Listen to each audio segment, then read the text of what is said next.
hace 30 años y culminó hace 20 años. Y parece que no sabe cómo funciona el Estado, porque el Poder Legislativo no puede construir hospitales, eso lo hace el Poder Ejecutivo. Pero si quiere hablar de gestión, parece que le ha dado amnesia. Me gustaría que usted le pregunte al presidente de su partido, al señor Cerrón, al que se denomina el médico del pueblo, ¿cuántos de los hospitales que inició en la región de Junín se culminaron? La respuesta es 0. Ninguna de las obras, siendo él presidente regional, se terminaron. Es inaceptable que tantos ciudadanos de las diferentes provincias de Junín, a quienes he visitado, y les he preguntado abiertamente, ¿qué hizo el señor Cerrón? La respuesta sea nada. Pero no estamos aquí solamente para criticar, estamos acá para lanzar propuestas y no piedras.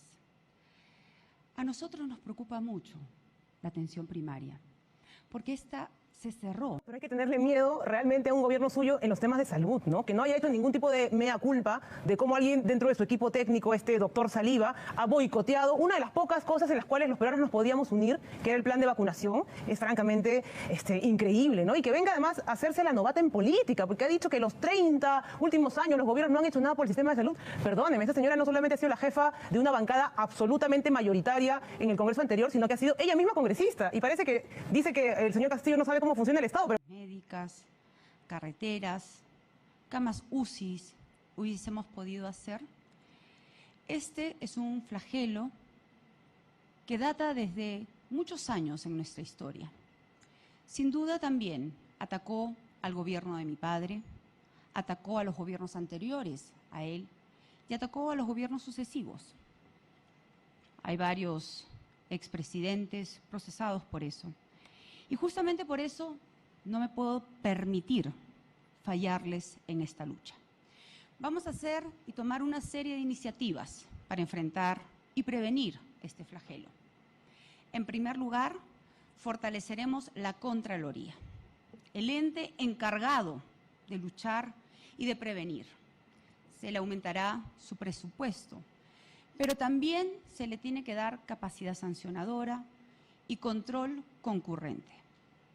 He anunciado también la creación de un alto comisionado, conformado por personas lejos de la política, miembros de la sociedad civil, que se encargará... Que es incapaz de deslindar, ella sí, de toda la mafia de corrupción fujimorista. O sea, ella le pide un deslinde al señor Castillo, que por enésima vez lo ha hecho. No sé cuántas veces ya ha respondido que el señor Cerrón es una persona que no puede más ejercer ningún cargo público. Pero a ver, ella deslindó con el señor Fujimori, con la corrupción de esos años o con la corrupción de ahora. Porque perdónenme, ella ha recibido millones de plata en maletines ¿de quiénes? ¿De cualquier hijo de vecino? Del señor Romero, que además, por cierto, es dueño de una AFP. Porque por eso es que les incomoda que se hable de la reforma del sistema privado de pensiones. Porque acá hay un oligopolio, hay 4 AFPs en el país. ¿Cómo es posible que alguien pueda pretender que eso tenga que mantenerse así? Son sus aportantes de la señora Fujimori. Eso también es corrupción, porque capturar a las autoridades con financiamiento ilegal o ilícito es una forma de corrupción en el país. Entonces la señora Fujimori, ¿qué autoridad moral tendrá para hablar de corrupción cuando los sentenciados fujimoristas, entre los cuales además está el señor Juan Campodónico, ni siquiera han pagado su reparación civil? Lo dijo el señor Castillo, tienen que pagar la reparación civil los sentenciados. Y a los fiscales que están investigando se les tiene que fortalecer, no perseguir, como han amenazado también ella misma, que los va a pedir que saquen del proceso nuevamente, o quiere que recusen a los jueces. O sea, ella, la verdad, está ensayando lo que sería un posible gobierno suyo, un gobierno donde no haya independencia del sistema de justicia, donde tenga a los jueces comprados como ya en su grupo político. Si él ha impuesto el vocero. Yo me pregunto, ¿dónde está el señor Kurt Burneo, al que usted anunció con bombos y platillos como miembro de su equipo técnico? Pero el señor Cerrón se lo impidió. Entonces ya sabemos quién manda. Por favor, las cosas claras. Y además, yo me comprometí en todo momento, al inicio de la campaña, a no terruquear. Y lo he cumplido a cabalidad. Aquí los únicos que se terruquean son ustedes mismos.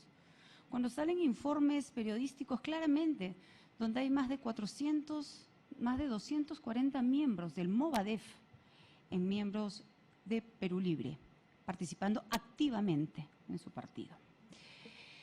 Voy a regresar a las propuestas, porque yo no estoy aquí para lanzar piedras, como lo hace el señor Castillo. Antitécnico, antieducativo, el formato ha sido muy incómodo para el elector. Son 3 horas escuchando a los candidatos. Creo que se pudo haber utilizado el tiempo de una mejor manera. Dicho esto, de lo que nos hemos quejado durante todo el debate, creo que en este último bloque sobre derechos humanos, de nuevo, Castillo tenía la oportunidad de lucirse por los crímenes de Alberto Fujimori, que está en prisión por eso. Finalmente Cerrón está condenado por corrupción, pero no por violación de derechos humanos. Crímenes sobre los cuales además Keiko ha ofrecido un indulto, que tampoco salió en el debate por parte del señor Castillo. Creo que de nuevo Castillo perdió oportunidades, igual con el bloque de corrupción y en el bloque de educación. Bloques que le permitían, los 3 últimos bloques estaban servidos para el lucimiento de Castillo, y estos 2 últimos, creo yo, corrupción y derechos humanos, Keiko Fujimori los ha ganado por walkover, porque el otro no jugó en los términos en que se esperaba jugar. Ahora, en términos de populismo, yo creo que mañana va a tener que hacerse la cuenta de lo ofrecido, y la cuenta de Keiko Fujimori en lo ofrecido es interminable, porque no hay grupo laboral o humano al que no le haya ofrecido algo durante todo este debate, ya sea en crédito, en exoneraciones, en tributos, en becas, en lo que fuese, ¿no es cierto? No sé cómo lo vieron ustedes, Hernán. Sí, no, yo esa última parte creo que a ninguno de los dos. Sí creo que es una inconsistencia total de parte de Keiko Fujimori decir varias veces con su piedrita en la mano que ella no te ruquea, y sin embargo vuelve a mencionar el tema del BRAE, ¿no es cierto?, para indirectamente buscar vincular a Perú Libre con el tema, cuando tiene al padre condenado, como tú has dicho, condenado, juzgado, hasta 2 veces me parece, por el tema de Barrios Altos y la Cantuta. Entonces, y bueno, si ya Castillo no toma eso, bueno, problema de Castillo. Pero el asunto está que va por ahí, y después que al final diga que a ella le han estado tirando piedras cuando buena parte de la prensa ha estado, mira, era prácticamente cada titular era un fake news nuevo. Entonces, que vaya a victimizarse, sinceramente tampoco le cae. Y creo que pierde credibilidad. Ahora, en el balance, creo que es una oportunidad perdida para Castillo. Él tenía que haber precisado cosas, como lo ha hecho. Subraya, si es que eso le servirá, ¿no? Subraya su compromiso con el pueblo, la defensa del ciudadano, el pueblo primero. Bien, ok, importante, pero, o sea, no aterriza mucho y genera mucha duda sobre qué va a hacer. Y creo que eso puede impactar más. Yo mencionaba en un momento que cuando yo he estado diciendo esto de que Keiko debe precisar qué entiende por un cambio hacia adelante, la verdad, no creo que esto... Nos podíamos unir, que era el plan de vacunación, es francamente increíble, ¿no? Y que venga además a hacerse la novata en política, porque ha dicho que los 30 últimos años los gobiernos no han hecho nada por el sistema de salud. Perdóneme, esta señora no solamente ha sido la jefa de una bancada absolutamente mayoritaria en el Congreso anterior, sino que ha sido ella misma congresista. Y parece que dice que el señor Castillo no sabe cómo funciona el Estado, pero parece que ella ni siquiera recuerda cómo... Pequeños emprendedores. 5 años de gracia. Recién al partir del 5.º año empezarás a pagar este préstamo. Pero también tenemos que generar empleos. Y para eso hemos dicho, haremos miles de obras. Por supuesto, destrabaremos los grandes proyectos. Aquí en Arequipa, Majesihuas 2, en Cusco, donde acabo de estar, el Hospital Lorena, para Puno, agua y desagüe, para Puno y Juliaca, las grandes ciudades. En Piura, el proyecto Alto Piura, Chavimochic en La Libertad, Chinecas en Ancash, agua para Ica, las carreteras centrales de penetración, por supuesto que ampliaremos la principal, la interconectividad que necesita Iquitos, el puerto de Pucallpa, entre otras muchas obras que vamos a hacer. Pero un proyecto que ha sido muy bien recibido frente a la incapacidad de los gobiernos regionales, sobre todo de izquierda, hemos dicho que hay presupuestos que no se están usando. El presupuesto del canon Hay millones de soles disponibles. Hemos anunciado canon para el pueblo. 40% del canon irá dirigido directamente a las familias que más lo necesitan, en esas zonas extractivas, en esas zonas de pobreza, en esas zonas donde el Estado y tus autoridades se olvidaron de ti. Canon para ti. Pero ahora nos podíamos unir, que era el plan de vacunación, es francamente increíble, ¿no? Y que venga además a hacerse la novata en política, porque ha dicho que los 30 últimos años los gobiernos no han hecho nada por el sistema de salud. Perdóneme, esa señora no solamente ha sido la jefa de una bancada absolutamente mayoritaria en el Congreso anterior, sino que ha sido ella misma congresista. Y parece que dice que el señor Castillo no sabe cómo funciona el Estado, pero parece que ella ni siquiera recuerda cómo... El Ministerio Público.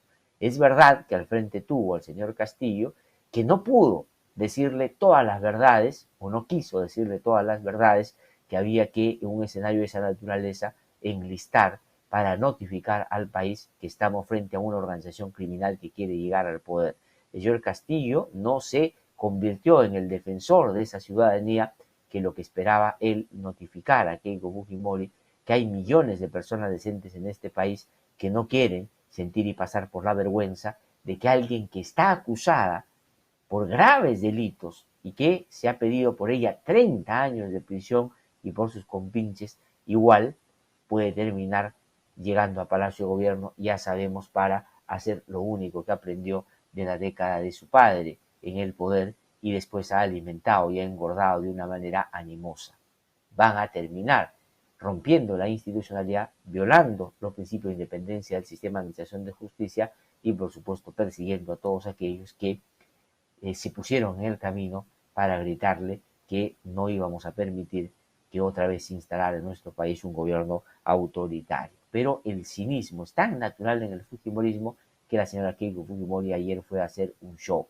Vamos a ver si la gente le cree, vamos a ver si le es suficiente para superar a Pedro Castillo, que también ha tenido pues problemas en su campaña en la última semana y se ha ido desdibujando en varios asuntos donde más bien debió hace rato ya sacar ventaja, pero ni así, digo, ni con los errores de Castillo, ni con la brutal campaña que vienen haciendo contra él, y misericordia que ayer Pedro Castillo hacía notar en su presentación con los paneles estos asquerosos en distintas zonas de Lima y grandes ciudades, hablando de que se va a venir el comunismo, trayendo gente de Venezuela, utilizando a los venezolanos y venezolanas en nuestro país que viven en unas condiciones lamentables y que en este programa defendemos y tratamos de apoyar porque efectivamente salieron en medio de una crisis humanitaria por una dictadura y misericordia que tanto daño les hizo, pero también han tratado de vincular a Castillo con todo aquello, cuando él ha,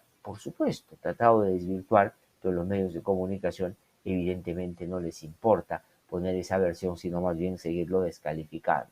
Vamos a ver qué pasa esta semana, todavía quedan unos cuantos días para que vayamos